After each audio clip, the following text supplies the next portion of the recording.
কর্মীকে সারা বাংলাদেশে 5ই আগস্টের পরে দল থেকে অব্যাহতি বহিষ্কার সাময়িকভাবে বরখাস্ত করা হয়েছে।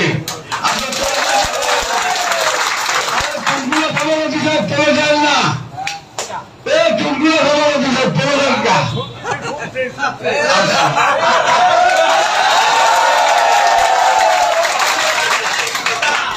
সেই দরখাস্তের পরিপ্রেক্ষিতে যেহেতু আমাদের মোল্লার থানার কনভেনর সাহেব যিনি ছিলেন, সেই অভিযোগের পরিপ্রেক্ষিতে বর্তমান যারা সভাপতি প্রার্থী এবং সেক্রেটারি প্রার্থী তারা 2 জন প্রার্থীর বিরুদ্ধে সুনির্দিষ্ট অভিযোগ তাদের কাছে দাখিল করছে।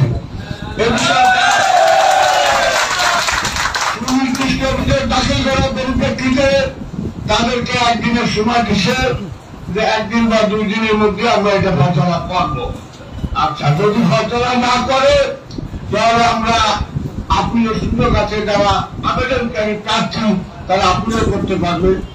আবার বলে না আপিল করবো না, নির্বাচন ইনশাল্লাহ 16 তারিখে হবে, সেইভাবে আমাদের মাথায় রাখতে হবে।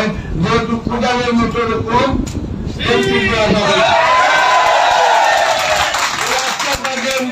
যাবে না, আপনাদেরকে অনুরোধ করবো প্রতিটি ইউনিয়নের ওয়ার্ডের যারা নেতৃবৃন্দ আছে আজকের থেকে আপনারা কাজ করবেন।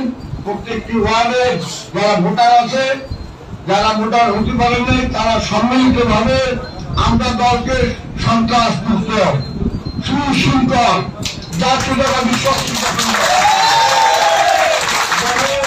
সঠিক নেতৃত্ব জনগণের যাদের গ্রহণযোগ্যতা আছে তাদেরকে আমরা দলের নেতৃত্বে রাখতে চাই। আজকে আর সময় নষ্ট করবো না, এরপরে আমাদের প্রার্থী দুজনে কিছু বলুন।